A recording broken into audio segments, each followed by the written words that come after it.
Bismillahirrahmanirrahim. Assalamualaikum warahmatullahi wabarakatuh. Alhamdulillahi rabbil alamin. Wassalatu wassalamu ala rasulillahil karim. Nabiyyina al-amin. Sayyidina Muhammadin wa ala alihi wa sahbihi wa dhurriyyatihi wa ummatihi ila yaumiddin. Wa ba'du. Saudara-saudariku dimanapun Anda berada, Alhamdulillah dengan izin Allah subhanahu wa ta'ala kita kembali dipertemukan dalam program Aku Suka di hari ke-9 bulan Ramadan tahun 1441 Hijrah.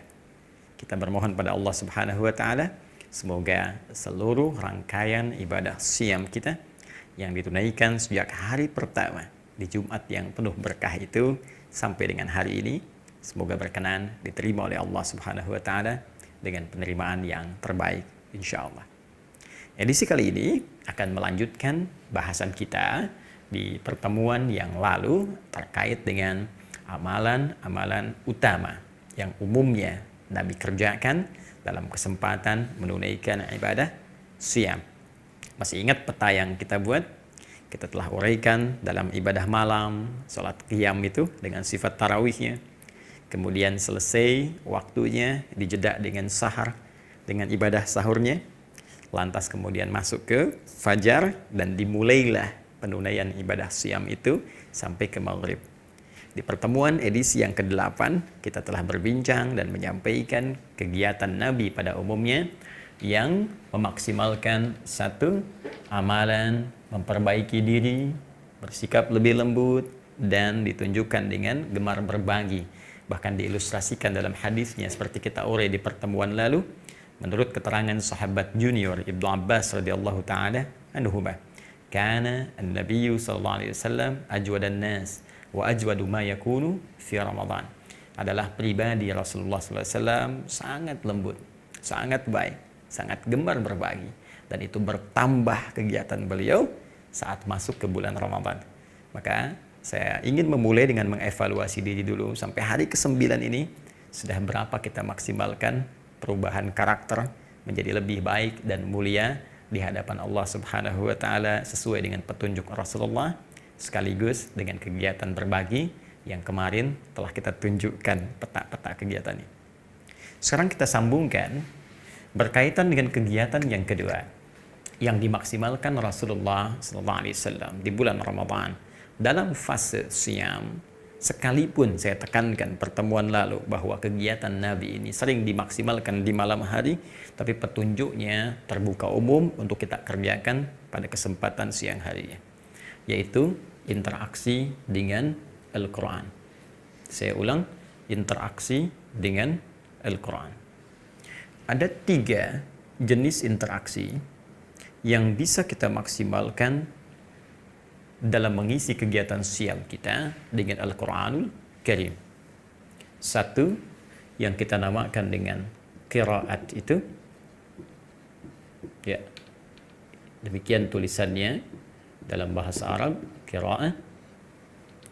Yang kedua ada yang disebut dengan tilawah, demikian kita tuliskan tilawatul Quran, tilawah. Dan yang ketiga, ada yang disebut dengan tahfidz. Tahfidz. Demikian kita bisa tuliskan dalam bahasa Arab. Umumnya, interaksi dengan Al-Quran bisa dimaksimalkan dengan 3 jenis kegiatan utama ini. Ada qiraah, ada tilawah, demikian dengan tahfidz. Baik, kita bermula pada bagian pertama, qiraah. Secara umum, saya mengambil keumuman maknanya, qiraah menunjuk pada interaksi dengan Al-Quran dalam aspek bacaan. Dalam hal ini, bagaimana kita diberikan petunjuk oleh Nabi SAW untuk memperbanyak interaksi bacaan kita dengan Al-Quran, khususnya di bulan Ramadan ini. Dan bukan sekedar bacaan, karena bacaan yang dimaksudkan adalah bacaan yang benar, bacaan yang baik secara tajwid, benar dan baik. Ya, jadi ada 2 aspek di sini. Pertama terkait dengan bacaan, Yang kedua terkait benar dan baik. Berkaitan dengan yang pertama, bacaan, ada isyarat bahwa Ramadan adalah bulan bagaimana kita bisa memaksimalkan bacaan Al-Quran kita dengan kuantitas yang lebih dari hari-hari sebelumnya. Bahkan nanti, saking pentingnya bacaan ini, para ulama-ulama besar bahkan berlomba-lomba berusaha memperbanyak bacaan Al-Qurannya sehingga dikenal mereka banyak khatam saat Ramadan. Masya Allah, saya ambil contoh Al-Imam Asy-Syafi'i. Itu setiap hari di luar Ramadan, sehari hafal Al-Quran, khatam. Setiap hari, satu hari sekali, satu hari sekali. Tapi ketika masuk Ramadan, saking banyaknya interaksi beliau, bacaannya terhadap Al-Quran, itu satu hari Ramadan bisa khatam 2 kali. Malam sekali dan siang sekali. Itu sangat masyhur sekali. Jadi, Masya Allah, level Al-Imam Asy-Syafi'i itu siangnya sekali khatam. Malamnya sekali khatam. Baik, jadi ini adalah sunnah yang berkelanjutan yang dituntun oleh Rasulullah SAW. Anda bayangkan, Nabi membaca Al-Quran saat Ramadan, sahabat membaca Al-Quran, tabi'in membaca Al-Quran, generasi setelahnya bahkan memperbanyak untuk mengikuti generasi sebelumnya. Jika orang-orang yang saleh saja membiasakan diri membaca Al-Quran, dan kita sampai hari ke-9 ini belum sempat bahkan bersentuhan dengan Al-Quran, maka ada sesuatu yang belum sempurna dalam puasa kita. Saya katakan di pertemuan yang lalu, teman-teman sekalian, bahwa Ramadan bahkan dipopulerkan oleh para ulama dengan bulan Al-Quran. Ya, merujuk pada keterangan Allah Subhanahu wa taala di Quran surah ke-2 Al-Baqarah ayat 185 itu. Ya, syahrul Ramadan alladzi unzila fihi al-Quran.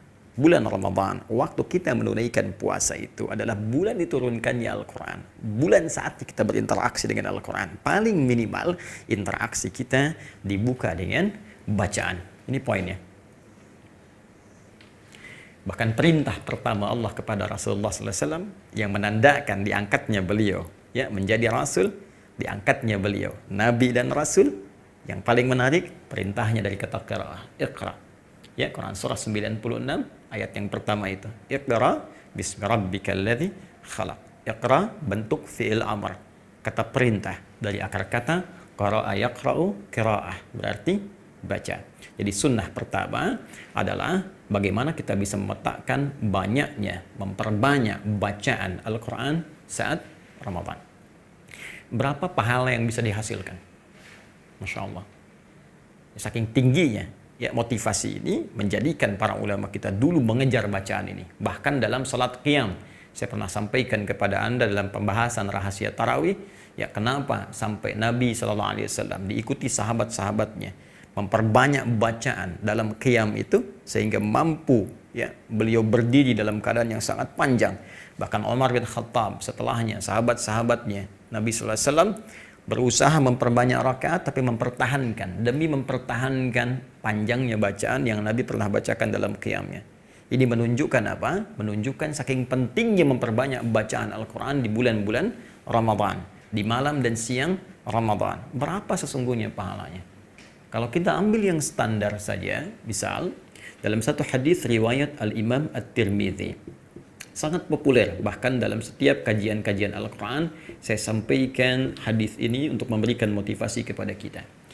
Masih ingat Nabi pernah menyampaikan man qara'a, ingat redaksinya, saya tadi pernah ungkapkan kepada Anda, ini qira'ah, ini masdarnya, ya kata benda, sifatnya, kemudian kata dasarnya qara'a, ini kata kerjanya, infinitif, ya qara'a, kata perintahnya iqra, yang di Quran surah ke-96 Al-Alaq, ya ayat yang pertama. Ini kata perintah, ini kata kerjanya infinitif fi'il madhi, yang ini kata bendanya, ya. Baik, mari kita lihat. Kata Nabi dalam hadis riwayat At-Tirmidzi disampaikan man qara'a harfan min kitabillahi, ya, siapa yang baca satu huruf saja. Anda bayangkan satu huruf min kitabillahi, dari kitabullah, dari Al-Quran, falahu asyru hasanat, dia mendapatkan 10 nilai kebaikan. Allahu Akbar. Setiap satunya itu setara dengan 10 pahalanya. dan menghitung pahala. Saya sering katakan, karena konteks pahala itu konteks akhirat, maka hitungannya berbeda dengan hitungan dunia. Ya, jadi kalau Anda katakan 1, 2, 3, 4, 5, ya perbedaan ke berikutnya jenjangnya cuma 1 tambah 1, 2 tambah 1, 3. Demikian, itu dunia namanya. Ya, bukankah kalau masa saja, waktu saja akhirat dengan dunia, ya seharinya bisa 1000 tahun? Maka tak adil kalau pahala disamakan dengan hitungan dunia. Karena itu Nabi memberikan ilustrasi dalam hadis riwayat Muslim, bahkan kita datang ke masjid saja dalam situasi normal untuk niat ibadah, ya baru datang itu dapat 25. Jarak 1 ke 2 500 tahun, 2 ke 3 500 tahun, ya 3 ke 4 500 tahun. Kalau standar ini kita bawa juga terapkan hal yang sama, konteks ibadah dengan hitungan ini, maka berapa yang kita dapatkan? Satu hurufnya 10. Bila ini senafas dengan makna hadis tadi, jaraknya 1 ke 2 500 tahun, 2 ke 3 500 tahun, 3 ke 4 500 tahun. Maka berapa yang kita dapatkan dari setiap huruf Al-Quran, saking dahsyatnya. Ini hari biasa, umum. Bukankah Ramadan dikalikan lagi, 10 kali lipat lagi? Ya, bukankah dalam hadis riwayat Al-Bukhari Kitabus Shiyam nomor hadis yang pertama berbicara tentang Ramadan, ditutup di ujungnya dengan kalimat wal hasanatu bi asyri amsalihha, setiap kebaikan itu dibalas 10 kali lipat lagi. Ya, jadi kalau kita ambil ini dengan menempatkan pada konteks Ramadan, kali lagi 10 kali lipat. Bisa kita dapatkan satu hurufnya setidaknya dengan izin Allah bisa diberikan 100 kali lipat, beda dengan hari-hari sebelumnya. Kalau kita bisa bacakan Bismillahirrahmanirrahim 19 huruf, berapa kali pahala kita dapatkan? Dan bukankah rumus pahala itu lawannya adalah dosa? Yang dengan kaidah rumusnya setiap pahala akan menutup dosa, ya kan? Kan ini rumus kehidupan, ya. Siang ada malam, datang siang, malam hilang. Datang malam, siang hilang. Baik lawannya buruk, ada baik, buruknya hilang. Kata-kata kotor itu bisa dihilangkan dengan membiasakan diri berkata yang baik. Maka otomatis kata-kata kotor akan hilang. Pandangan pada yang buruk itu bisa dihilangkan dengan membiasakan diri memandang yang baik-baik. Maka yang buruk akan hilang. Maka demikian, jika Anda ingin menghilangkan dosa, maka biasakan cari amalan-amalan yang melahirkan pahala. Maka yang dosa akan hilang. Karena itulah dalam fikih nanti, rumus pahala itu bisa menutup dosa. Ya. Jadi kalau kita ingin mudah menggugurkan dosa-dosa yang pernah kita lakukan, maka cari amalan pahala sebanyak-banyaknya. Tinggalkan dosanya, tutup yang sudah ada dengan banyak pahala-pahala. Cari amal-amal baik. Nah sekarang coba tanyakan pada diri kita, mohon maaf, sampai dengan hari ke-9 ini, berapa dosa yang sudah dikoleksi dari sejak balik sampai saat ini? Berapa yang belum diampuni? Sudah berapa kali kita taubat? Setelah taubat itu apakah berulang kesalahannya? Atau pindah kesalahan yang lain? Sedangkan setannya kan tidak pernah lelah menggoda. Karena itu pantas Ramadan disebut bulan yang melimpahkan ampunan. Karena setiap mengerjakan satu hal, pahalanya bisa berlipat. Dan setiap pahala yang berlipat itu bisa menggugurkan dosa-dosa. Setidaknya dosa-dosa kecil yang kita lakukan hilang. Dosa-dosa besar langsung dengan bertobat kepada Allah. Akui dosanya, tangisi, tinggalkan. Ini yang kecil-kecil seketika ditutup ini dengan pahala ini. Maka di sini ada panen yang sangat luar biasa. Ada peluang yang sangat dahsyat. Yuk tingkatkan bacaannya. Kecuali kalau Anda merasa ya sudah banyak pahala. Saya sudah baik. Nah biasanya kalau orang seperti itu terjebak nanti ya pada triknya setan sehingga tak sadar dia berjalan seperti di jalan yang benar padahal keliru. Ya, wahum yahsabuna annahum yuhsinuna sun'a. Demikian Allah berikan gambaran di surah Al-Kahf itu. Ya, ada orang-orang yang merasa berjalan benar padahal dia sedang salah. Oke, ini bagian yang pertama. Jadi intinya, ayo kita perbanyak bacaan Al-Quran. Kalau bisa diberikan target. Ya, kalau saya sering arahkan, ini Ramadan 30 hari, ya kan? Nah, ini cara yang paling enaknya. Anda targetkan 30 juz. Ya, ini kan standar ini, sangat standar. Karena Nabi saja memberikan yang paling standar. Nabi setiap Ramadan khatam 30 juz. Selesai Ramadan. Ya, di penghujung wafat nanti 2 kali khatam. Di standarnya sekali. Nabi bisa khatam berkali-kali. Cuma memberikan yang paling standar supaya umat mudah mengikuti. Jadi kalau Nabi saja bisa khatam 30 juz selama Ramadan, masa kita yang bukan Nabi nggak baca? Ya. Nah, ini standar nih, standar. Jadi kalau kita bisa biasakan baca, yuk kita turunkan supaya mudah. 30 hari, 30 juz untuk bacaan. Maka satu hari, ya kita turunkan 1 juz. Demikian ya. Nah, kan mudahnya seperti ini. Ya. Kemudian kalau satu hari 1 juz masih kayaknya banyak gitu kan. Wah, 1 juz banyak nih. Nah, teman-teman, turunkan lagi. Saya kan pernah berikan rumus kan. 1 juz itu ada 10 lembar kan. Ini 10 lembar. 1 juz ya sama dengan turunkan ke sini, ya naik ke sini 10 lembar. Nah, supaya lebih mudah, gampang. Bagi waktu sholat. Waktu sholat ada 5 waktu. Ini dibagi 5. Jadi setiap waktu sholat, sekali sholat, ya kan, Anda bisa bagi ke dalam 1 lembar, 2 lembar, maaf, 2 lembar. Sekali sholat, sekali waktu sholat, 2 lembar. Jadi, mohon maaf, sebelum subuh, kalau mau gampang lagi, 1 lembar baca. Cuman baca kok, baca.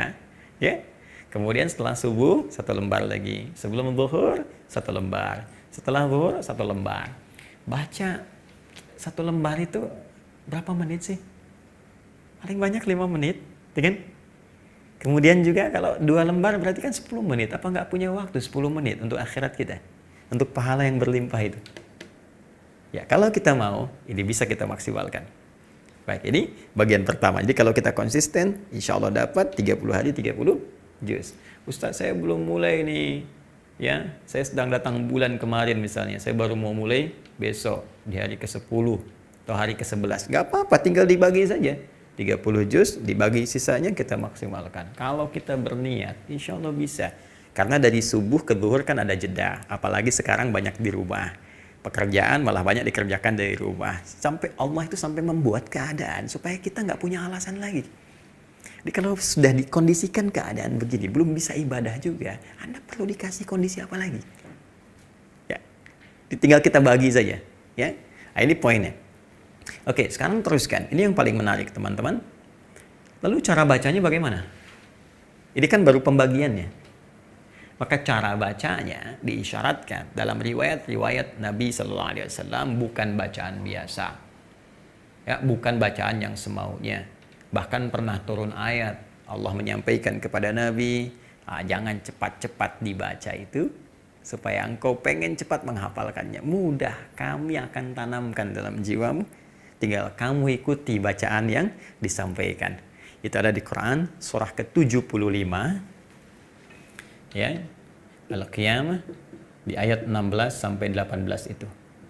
La tuharrik bihi lisanaka lita'jala bi inna 'alaina jam'ahu wa qur'ana fa idza qara'nahu fattabi' qur'ana. Ya, ini memang dalam konteks hafalan tapi ada kaitan dengan bacaan karena kalimat terakhirnya qara'na dari kata qara'a yang tadi saya telah sampaikan. Ingat, qara'a bukan corona, ya. Beda itu. Baik ya. La tuharrik bihi lisanaka lita'jala bi. Jangan cepat-cepat menggerakkan lisanmu sekedar untuk menguasai Al-Qur'an. Bisa hafal dengan cepat. Ya, inna 'alaina jam'ahu wa qur'ana. Kami berikan metode kata Allah. Ikuti aja ini. Kami akan tanamkan dengan mengikuti metode ini, kami akan tanamkan Quran dalam jiwamu. Nah, apa metodenya? Ternyata dimulai dengan bacaan. Makanya penghafal Quran pun harus bisa baca dulu dengan baik dan benar. Fa idza qara'nahu. Kalau kami sudah bacakan bacaan yang benar ini, fattabi' qur'ana, ikuti itu. Jadi ternyata membaca dengan benar, menguasai bacaannya, tahu cara bacanya, itu akan membantu kemudahan untuk menghafal dibandingkan dengan orang tak bisa baca sama sekali dalam konteks membaca Al-Quran. Nah, karena itu salah satunya teman-teman sekalian, isyarat yang disampaikan qara'na, kami bacakan lewat malaikat Jibril dibacakan, mustahil malaikat Jibril membacakan yang salah. Pasti dibacakan secara benar dan baik. Karena itu, sekalipun kita ingin punya target menghatamkan Al-Quran. Saya pengen khatam 2 kali Ramadan ini, pengen khatam 3 kali, pengen khatam 4 kali. Saya pengen khatam standar saja, yang penting sekali khatam. Tapi tetap dibacakan dengan cara yang baik dan benar, tidak asal baca. Ya, maaf kalau cepat seperti apa kadar cepatnya, kalau sedang seperti apa sedangnya, kalau lambat seperti apa lambatnya. Ini yang coba kita sempurnakan dulu sejenak. Ya, jadi ada 3 jenis nanti cara baca itu.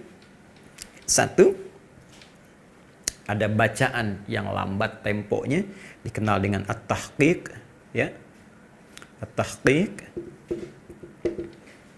Ada bacaan yang sifatnya sedang, ya, tak terlampau lambat, tak juga terlampau cepat.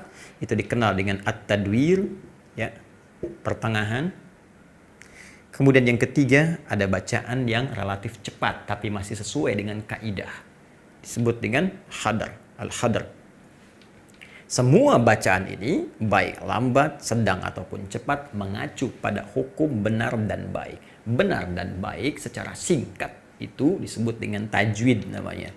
Ya, tajwid. Jawwada, yujawwidu, tajwidan, jaudah, bagus, benar.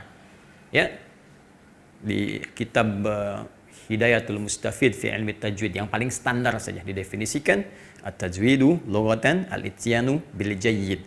Tajwid itu mendatangkan sesuatu dengan benar, dengan bagus. Ya, wastilahan ilmun yu'rafu bihi haqqahu wa mustahaqqahu min as-sifati wal mududi wa ghairi dzalika kat tarqiqi wa tafhimi wa nahwihima. Ya, jadi membaca dengan benar, dengan bagus, sesuai hukum-hukumnya, panjangnya, pendeknya, tipisnya, tebalnya, dan seterusnya. Jadi, kita pelajari ini, nanti kalau sudah paham cara bacanya, bagaimana bacanya bagus, silahkan pilih tahqiq. Ya, baca lambat misalnya. Ya, ini kalau saya ilustrasikan paling gampang, ya, panjangnya madnya ambil yang misalnya 6 harakat, yang paling panjang. Ya, kita contohkan misalnya di mad arid lis sukun di Al-Fatihah misalnya kan. Bismillahirrahmanirrahim. Alhamdulillahi Rabbil Alamin.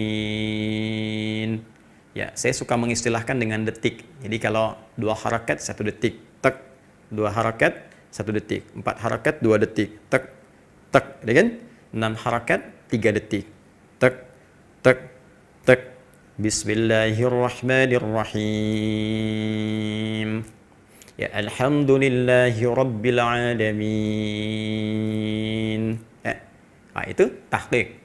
Kalau kita ingin jadikan misalnya pertengahan, ya ambil yang tengah-tengah di antara 6, ya, selang ke-4, selang ke-2. Jadi stepnya 2-2, ya. 2, 4, 6. Maka ambil yang 4 harakat, 2 detik.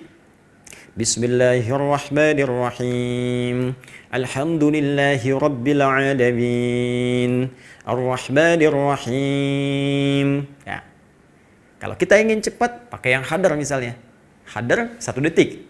1 detik kita gunakan dengan 2 harakat. Bismillahirrahmanirrahim. Alhamdulillahi Rabbil Alamin. Ar-Rahmanirrahim. Maliki yaumiddin. Kalau wakaf, kalau ingin sambung, boleh. Satukan. Ya, harakatnya bunyi di akhir. Bismillahirrahmanirrahim. Alhamdulillahi Rabbil Alamin. Ya. Bismillahirrahmanirrahim. Mi-nya bunyi kalau nyambung. Ya, Bismillahirrahmanirrahim. Alhamdulillahi Rabbil Alamin. Ar-Rahmanirrahim. Maliki yaumiddin. Biasanya ini kalau berjamaah dipakai tarawih, ini lebih diutamakan karena tak terasa, ya. Tetap sesuai tajwid, bacaan bagus, benar, ayatnya dapat banyak. Ya, daripada panjang-panjang cuman 1 ayat. Ghairil maghdubi alaihim waladdallin. Amin. Yasin. Allahu Akbar. Itu, wow, udah pakai macam-macam kan? Tahqiq dari awal Fatihah sampai ke situ cuma 1 ayat, tidak. Kita bisa gunakan, silahkan, nggak ada masalah. 3-3-nya ini semua tartil, ya, terukur, bagus, benar. Cuma patokan tajwid itu digunakan. Jadi ini bagian yang pertama, qiraah, berusaha memperbanyak bacaan Al-Quran, memberikan target ke depan sampai akhir Ramadan. Berapa kali kita ingin khatam, silakan, dan silakan pilih formulasi yang memudahkan kita untuk membacanya. Oke? Tapi ingat, kalaupun pilih yang ini, tetap harus terukur dengan tajwid. Jangan sampai bacaan yang tidak terukur. Selesai. 1 juz. Itu ukurannya menurut kami agak kurang baik. Ya. Oke. Sekarang, kalau level ini sudah bagus, bahkan kalau pakai hadar misalnya, saya 10 hari sudah bisa khatam.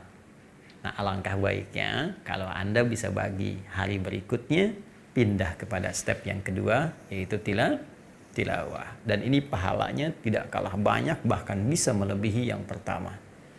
Nah, karena katanya beda, ini qiraat, ini tilawah, pasti maknanya pun tidak sama. Dan caranya pun bisa berbeda. Seperti apa caranya, bacaannya, dan pahala yang mungkin kita dapatkan, itu yang kita nanti akan uraikan di edisi Aku Suka yang ke-10.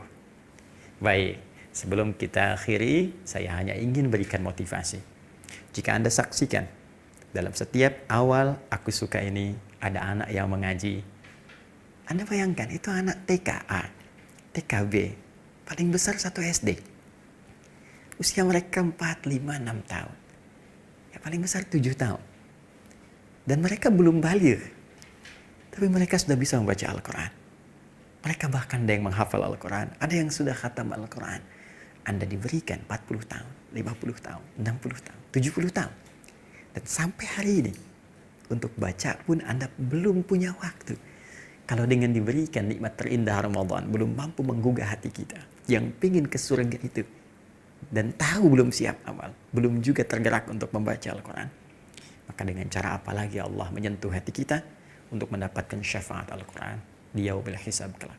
Semoga Allah muliakan kita, keturunan kita, keluarga besar kita, dan dengan itu menyayangi kita semua dan memudahkan kehidupan kita. Subhanakallahumma wa bihamdika asyhadu an la ilaha illa anta astaghfiruka wa atubu ilaik wa akhiru da'wana alhamdulillahi rabbil alamin.